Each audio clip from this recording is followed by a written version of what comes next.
ये बात आप जरूर स्वीकार करें कि सोते समय आपको बहुत सावधान रहना है। और प्रायः गलती सोते समय करते हैं उपासक की, कोई प्रपंच की बात याद करते हुए या मोबाइल देखते हुए या कोई गंदी चेष्टाओं का आपकी रात बेकार चली जाएगी। अगर गंदी चेष्टा हो गई तो सुबह भी बेकार हो जाएगी, दिन भी बेकार हो जाएगा, निरुत्साहित हो जाओगे। सोते समय आपको समय नहीं देना व्यर्थ चिंतन का। उसी समय विषय चिंतन होता है, उसी समय विषय भोग की आकांक्षा जागृत होती, उसी समय विषय देखने की इच्छा होती। मोबाइल है तो जिस समय आप अपनी शैया पर जाएं स्विच ऑफ कर दें। उसमें मैसेज घंटी आने का कोई भी रास्ता मत रखें। मान लीजिए आप उपासक हैं भगवत प्राप्ति के, 30-35 वर्ष ये नहीं था तो सब मर नहीं गए थे। और बोले इमरजेंसी, जब इसकी 30-35 वर्ष से पहले इसकी कोई रचना नहीं थी, मुझे लगता है, क्योंकि 30-35 वर्ष में ही इसका विस्तार देखा है। नहीं तो कभी किसी के पास मोबाइल नहीं। कोई बड़े अधिकारी तो इतना बड़ा वो, इतना बड़ा वाला वो ऐसे रखते थे। नहीं तो मोबाइल तो हमें लगता है 30-35 वर्ष। तो फिर इमरजेंसी कैसे चलती थी? कैसे चलती थी इमरजेंसी? और आप ब्रह्मा हो क्या कि इमरजेंसी संभाल लोगे? स्विच ऑफ करो। जो सब इमरजेंसी संभालने के लिए तैयार, रात दिन न सोता है, वो हर समय जागृत रहता है, वो हमारा आराध्य देव है। स्विच ऑफ करो, चिंतन लगाओ श्री जी का। ये जो रात्रि के शयन के समय मोबाइल में इधर उधर दृश्य देखने हैं, अपने सर्वनाश का बीज बोना है। मान लो, हमारी प्रार्थना मान लो, ये उस समय मन आपको परेशान करेगा जब कमरे की सिटकिनी अंदर से बंद होगी। सबसे प्रार्थना है रात्रि के शयन के समय। तो बोले फिर ठीक है 10 बजे तक देख लेंगे मोबाइल, इसके बाद शयन के समय भजन कर लेंगे। होगा ही नहीं। क्या तुम देखना चाहते हो? प्रिया प्रीतम के सिवा और कुछ क्या देखना चाहते हो? वो तो सुभग सुंदरी सहज सिंगार, सहज शोभा सर्वांग प्रति सहज रूप वृषभानुनंदिनी।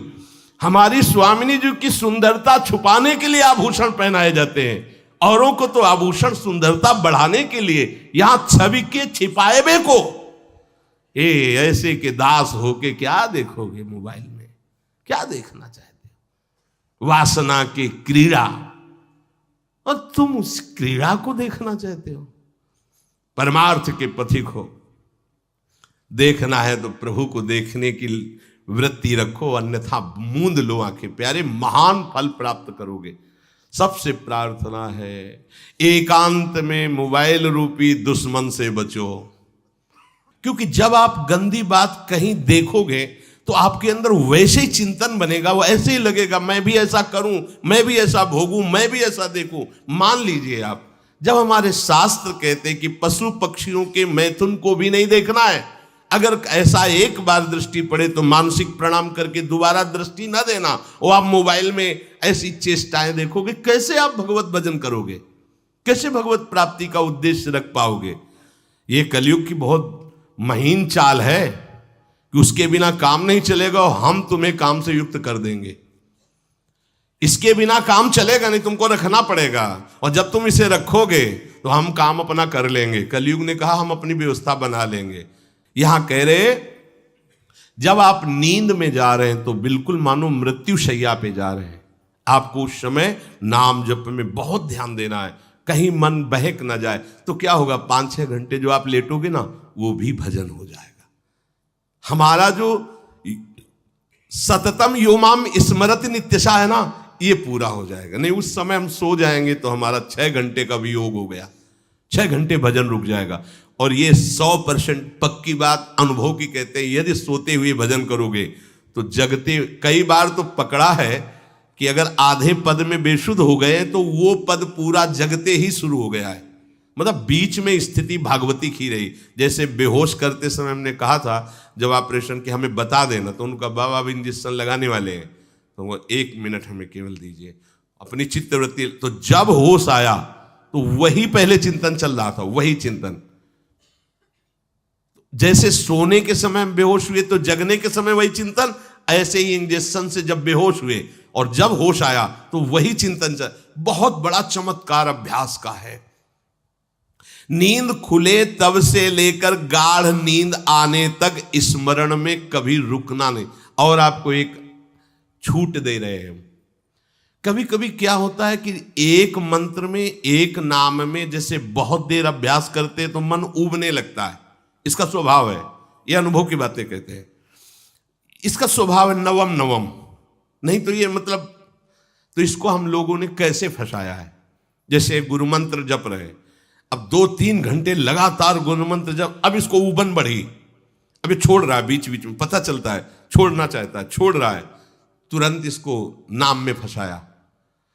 अब थोड़ी देर नाम में चला, फिर उब रहा है, बहुत विचित्र है ये। अब उसको फंसा दिया। उस पीछे की बात अभ्यास के समय, नमामि शमीशान निर्वाण रूपम विभुम व्यापकम ब्रह्मवेद स्वरूपम। चिंतन, पदगान करे, ये भगवान शिव पदगान कर रहे हैं और उसका चिंतन, निर्वाण रूपम विभुम व्यापकम ब्रह्मवेद स्वरूपम। अब अपने यहां अवसर है, सुंदर सुंदर कोई पद गुरुमंत्र जब करते हुए मन जब उबने लगे, राधा वल्लभ श्री हरिवंश, राधा वल्लभ श्री हरिवंश, राधा वल्लभ श्री हरिवंश, इसमें भी उबने लगे, शुरू कर, जोई जोई प्यारो करे सोई मोही भावे, भावे मोही जोई, इसमें भी उबने लगे। सुधा निधि का कोई एक लाइन ले लो, ब्रह्मेश्वरादि सुदुरूह पदारविंद श्रीमत् पराग परमाद्भुत वैभव, ब्रह्मेश्वरादि सुदुरूह छोड़ना नहीं है, तू भाग में नवम नवम दे रहा हूं, नवम नवम। इसको फंसाने के लिए आपके पास अस्त्र हो, जैसे यहां चाकू, यहां पिस्तौल, तलवार, ये वो सब बिल्कुल वीर सजा रहता है, ऐसे ही अपने लोग सजे रहते। छोटा राधा, अब एकदम चिपक गया है आके, तो कैसे मारे, तो छोटी चाकू है ना वैसे, राधा राधा राधा, थोड़ा दूरी राधा वल्लभ श्री हरिवंश, थोड़ा और दूरी गुरु मंत्र, बड़े बड़े अस्त्र अपने पास रख ले। बहुत भाग रहा है तो फंसा दिया। प्रथम यथावति प्रणव श्री, अब लग पूरा पदगा, पूरा पदगा उसमें लग, प्रथम यथामति प्रणव। भोजन पाते समय ऐसा अभ्यास किया है, 1 घंटा के पहले भोजन नहीं होता, चाहे 2 रोटी पाना हो, समय लगता है भोजन, आराम, एक एक नाम, एक एक, कुछ भी हल्ला मचाओ, कोई फर्क नहीं पड़ेगा, अपना चलेगा। अभ्यास स्नान के समय, भोजन के समय, किसी क्रिया के करते समय, किसी से बात करते समय, सोते समय, ये विशेष स्थान जहां में सावधान रहना है। यहां भजन छूटता है, ध्यान देना, यही भजन छूटता है। चलते समय, क्रियावान होते समय, प्रसाद पाते समय या किसी से बतराते समय, ये सब भजन के छूटने के स्थान है और यहीं पकड़ना है भजन को।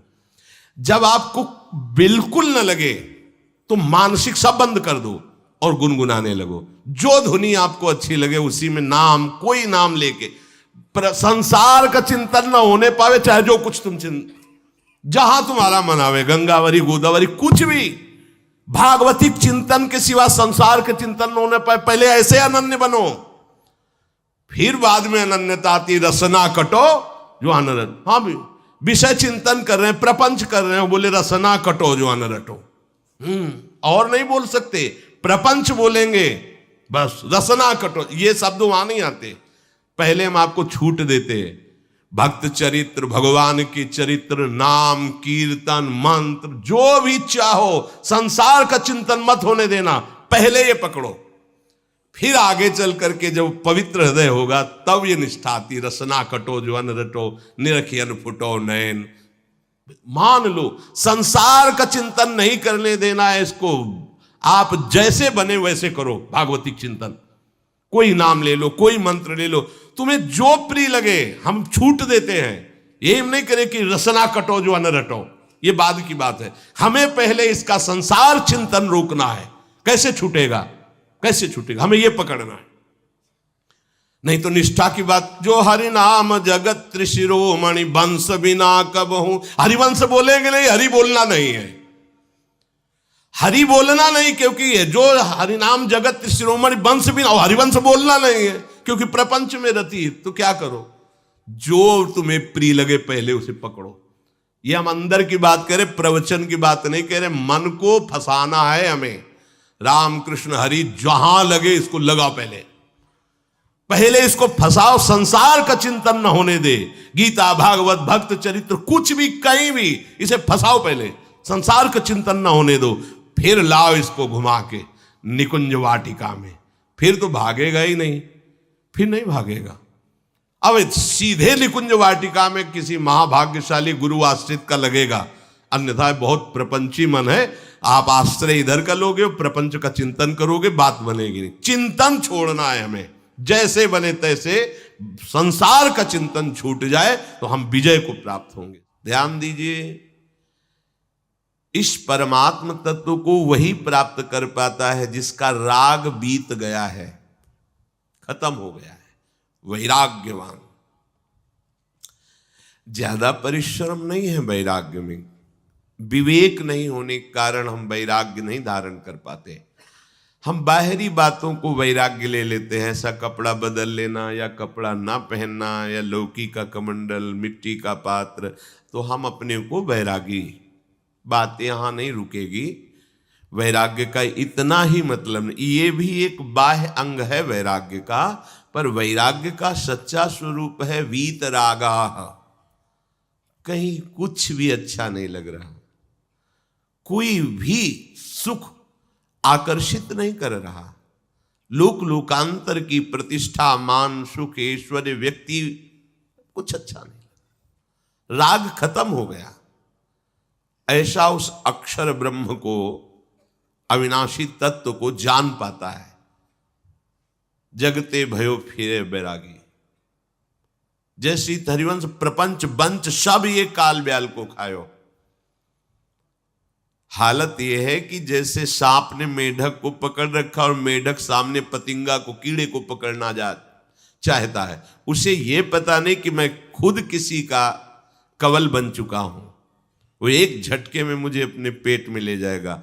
ऐसे ही हम सब हैं, काल के द्वारा ग्रसित है। काल ने हमें पकड़ रखा है, पर हम भोग भोगना चाहते हैं। हम नाना प्रकार की मान प्रतिष्ठा पाना चाहिए, ये पता नहीं एक झटके में हमारा अस्तित्व ही खत्म हो जाएगा। जिनके अंतःकरण में किसी भी व्यक्ति, वस्तु, स्थान, पद, प्रतिष्ठा का राग ही नहीं रह गया है, उसे कहते हैं वैराग्यवान। वीतरागाः, राग ही नहीं है। जिनका अंतःकरण निष्पाप निर्मल हो चुका है, जिनके हृदय में केवल भगवत प्राप्ति की उत्कट लालसा जागृत हो गई है, ऐसा साधन संपन्न उपासक परमात्म तत्व में प्रवेश पाता है। अध्यात्म मार्ग की ऊंचाई पर वो स्थित हो जाता है। यदि छंतु ब्रह्मचर्यम चरंती, जिनकी इच्छा एकमात्र भगवत प्राप्ति की है, यदि छंतो, तो उनको क्या करना होगा? ब्रह्मचर्यम चरंती, ब्रह्मचर्य का पालन करना होगा। प्रत्येक इंद्रियों का निर्विषय हो जाना वास्तविक ब्रह्मचर्य है। केवल जनेंद्रिय से ही ब्रह्मचर्य को नहीं लेते। हमारी प्रत्येक इंद्री भोगों से रहित होकर भगवत अनुराग में, नेत्र प्रभु को देखना चाहते हैं, त्वगेंद्री प्रभु को स्पर्श करना चाहती है, घ्राणेंद्री प्रभु के श्री अंग की गंध पाना चाहती है, श्रवणेंद्री प्रभु के वचन सुनना चाहती है। एक एक इंद्री अपने प्रभु में लग गई, अंतर्मुख हो गई, बाहर विषयों का त्याग हो गया। इसे ब्रह्मचर्य कहते हैं। पर प्रारंभिक ब्रह्मचर्य में जनेंद्री का ब्रह्मचर्य अत्यंत आवश्यक है। यदि जनेंद्री जन्य व्यभिचार दोष से युक्त है तो कदापि उसे भगवत प्राप्ति नहीं हो सकती। शुभ गति व्यभिचारी शुभ गति चाहे असंभव। और भगवत मार्ग में सबसे बड़ा दुश्मन यही व्यभिचार दोष है, काम। इसी से हमारा हृदय मलिन होता रहता है, अंधा बटे और पड़ा चबाए वाली दशा रहती। कहते हमें 50 वर्ष हो गए। अरे 50 जन्म हो जाए तुम व्यभिचार करो, गंदी बातें करो, गंदे चिंतन करो, सो समय व्यतीत कर, अनंत जन्म व्यतीत हो गए, भगवत प्राप्ति हुई क्या? 50 वर्ष से भगवत प्राप्ति हो जाएगी क्या? 5 मिनट काफी है भगवत प्राप्ति में, एक बार नाम काफी है। वो स्थिति तो लाओ। बार बार बहिर्मुख वृत्तियों के द्वारा विषयों में सुख बुद्धि कर लेने से हमारा सारा का सारा अध्यात्म चिंतन बदलता रहता है, इसलिए लाभ नहीं मिल पाता, एक रस चिंतन नहीं रह पाता। बार बार विक्षेपी विषय करते रहते हो, हम सहते रहते हैं और भोगते रहते हैं। एक बार तो हिम्मत करके उठो, अब लो नशानी अब ना नशई हो, एक बार तो दृढ़ बनो। बस मन के अनुकूल चलने की बात को तुम्हें रोकना होगा, तभी तुम्हारे अंदर यदि क्षण तो ऐसी इच्छा जागृत होगी। पक्का पक्का ऐसा ही है, जब हम किसी विषय के वेग को सहते हैं, विषय नहीं भोगते हैं, तो मन बहुत जलाता है। उस जलन में फिर एक ही बात होती है, बस भगवत प्राप्ति हो जाए, झंझट खत्म हो जाए। कब तक हम इसमें चलेंगे? एक बार भगवत, वो जलन हमको भगवत प्राप्ति की इच्छा प्रकट करती है। अपने लोग क्या करते हैं, जलन को मिटाने की कोशिश करने लगते हैं, तो भगवत प्राप्ति की इच्छा क्या, भोग प्राप्ति की तृष्णा जागृत हो जाती है। भोगे हुए भोगों को बार बार भोगने की इच्छा का नाम तृष्णा है। बाहर और भीतर से कोई सहयोगी नहीं, जल रहा है उपासक, तब रास्ता निकलता है भगवत प्राप्ति का, तब इच्छा प्रकट होती। अब नहीं, बहुत जल लिया, अब तो केवल प्रियाजू के समीप जाना है, अब तो प्रभु के सानिध्य में रहना है, नहीं इन भोगों की जलन में जलना है। पर यहां तक पहुंचने के लिए जलना होगा, तभी लिखा सहित सहित बाढ़ भगति तास्तितिक्षस्व भारत, क्योंकि आगमा पाइनो अनित्यास, ये नाशवान काम क्रोधादि तुम्हें प्रेरित करेंगे, तुम इनके वेगों को सह जाओ, ये स्थायी नहीं है। आगमा पाइनो है, आने जाने वाले हैं, और ये सहन करने से नष्ट होते हैं, भोगने से बढ़ते हैं। यदि क्षंतो, अगर भगवत प्राप्ति की इच्छा है तो ब्रह्मचर्यम चरंती, ब्रह्मचर्य का पालन करना ही होगा, इसमें कोई गुंजाइश नहीं, क्योंकि आप चल ही नहीं सकते। ध्यान से सुन लो, ये मनोरंजन का मार्ग नहीं है, इसमें मन ही मार तनहारिक वृंदावन में गाज, इसमें मन मारना होगा। प्रायः ये मन को दुलार करने वाले लोग कभी भाग्य से सत्संग में भी आ जाते हैं, कभी श्री विग्रह के दर्शन करने भी मंदिर पहुंच जाते हैं, कभी तीर्थ याटन भी करते हैं, पर इनका कोई लक्ष्य नहीं होता। आज सुन लिया सत्संग, बढ़िया है, लक्ष्य नहीं होता। यहां लक्ष्य वालों की बात हो रही। यदि क्षण तो, यदि तुम्हारी ऐसी इच्छा जागृत हो रही किसी जन्म में भगवत प्राप्ति करनी, तो ब्रह्मचर्यम चरंती, आप सच्ची मानिए, जिसके निकालने में तुमको सुख की अनुभूति हो रही, उसको रोकने में कितनी सुख की अनुभूति होगी। उन्मत्त हो जाओगे, बहुत जल्दी आपके सारे के सारे करण भगवदाकार होने लगेंगे यदि आप ब्रह्मचर्य का पालन करेंगे। शरीर स्वस्थ, हल्का, मन प्रसन्न, नींद आदि पर विजय, कितने गुण ही गुण। और ब्रह्मचर्यहीन आलस्य, प्रमाद, भोगों का चिंतन, मन का डिप्रेशन में पहुंचना, कमर में दर्द, टांगों में दर्द, सर में दर्द, घबराहट होना, बिना किसी कारण के मन भयभीत हो रहा है, भोजन अपच हो रहा है, बिना किसी प्रक्रिया के वीर नाश हो रहा है, बिना किसी प्रक्रिया के। काहे को मृत्यु स्वयं स्वीकार कर रहे हो, ये मृत्यु है। चाहे भगवान दत्तात्रेय जी बोल रहे हैं या भगवान कपिल देव जी बोल रहे हो, जब उपासक को संबोधन करते हैं भगवत प्राप्ति के लिए, तो कहते हैं कि इस भोग वृत्ति को साक्षात मृत्यु रूप देखो, ये मृत्यु है तुम्हारी। जब शरीर राग त्यागना है तो तुम शरीर से भोग भोगोगे तो आसक्ति शरीर की पुष्ट होगी, आसक्ति भोग सुख की पुष्ट होगी, है नहीं। कितने दिन शरीर रहेगा, कितने दिन भोग रहेंगे। विचारवान बनो, ब्रह्मचर्यम चरंती, ब्रह्मचर्य का पालन करो। उपासक जो ब्रह्मचारी होता है उसका खिला हुआ चेहरा रहता है, जैसे कमल खिला हुआ, बिना किसी कारण के उसकी मुख मुद्रा में प्रसन्नता होती है। जो ब्रह्मचर्यहीन होता है बुझा हुआ चेहरा होता है, तेजहीन, बिना किसी कारण के वो शोकग्रस्त लगता है। बैठा है, आपको लग रहा है शांत है, लेकिन आप चेहरे को देखो, वो एक शोकग्रस्त है, कुम्हलाया हुआ चेहरा, अशांत चेहरा।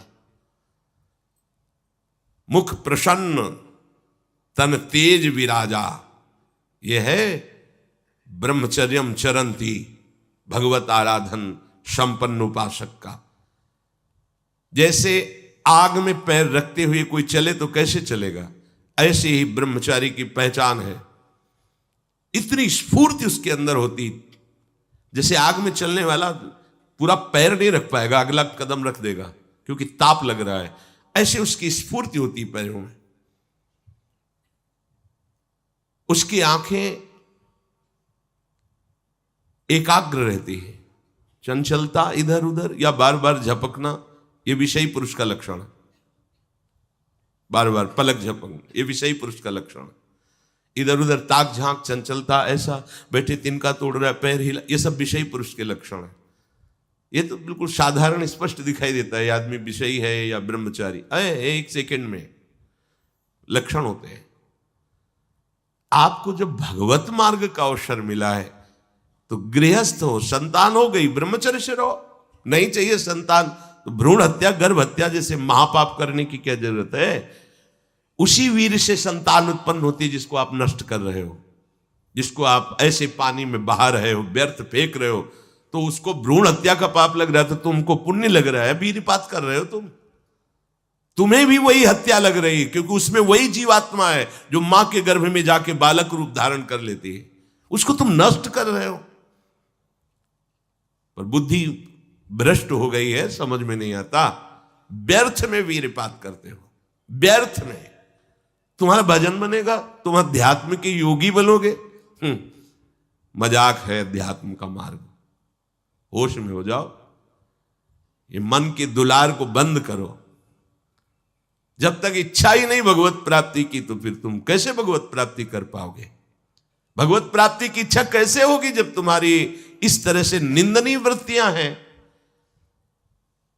इंद्रियों को दुलार कर रहे हो, मन को दुलार कर रहे हो, भगवत प्राप्ति चाहते हो, आचरण नीच और चाहते हो उच्च पदवी। सावधान हो जाओ।